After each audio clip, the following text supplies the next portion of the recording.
président de la République part d'un constat, il y aurait une rente immobilière, c'est-à-dire concrètement un avantage par rapport aux autres placements concernant l'immobilier. Et il propose de réorienter l'épargne de l'immobilier vers l'épargne notamment financière, les produits de l'épargne immobilière. La question qu'on s'est précisément posée dans le rapport, y a-t-il une rente immobilière?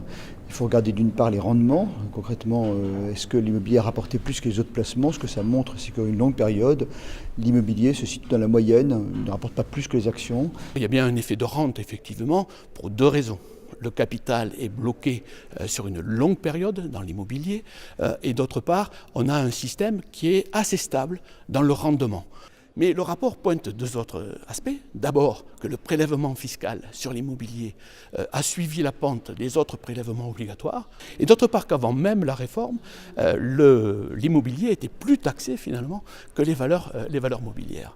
On voit que les propositions visent à taxer l'immobilier.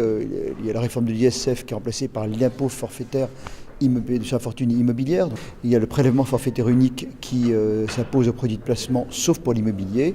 Donc déjà d'avoir une égalité de traitement entre l'immobilier et les autres placements. Lorsque on travaille sur un prélèvement forfaitaire unique sur les valeurs mobilières, on soutient en fait les grandes fortunes. Et lorsqu'on travaille sur l'impôt sur la fortune immobilière, en fait, ce sont des gens qui ont des revenus, un petit patrimoine qui s'est formé quelquefois familialement par succession d'héritage et qu'on est sur quelque chose de beaucoup plus léger.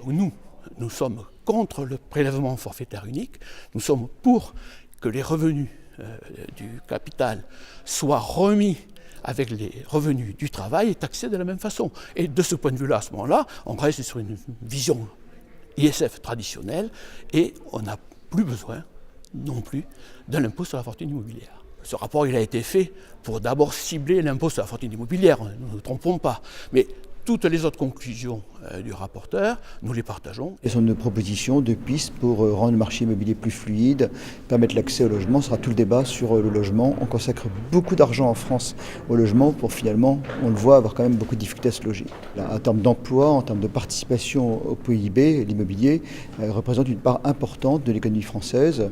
C'est vrai, c'est créateur d'emplois, mais c'est également dans la richesse nationale une part importante. Il y a en France à peu près 52% du crédit bancaire qui est consacré à l'immobilier. C'est relativement comparable aux autres pays. C'est-à-dire concrètement, il n'y a pas d'effet d'éviction.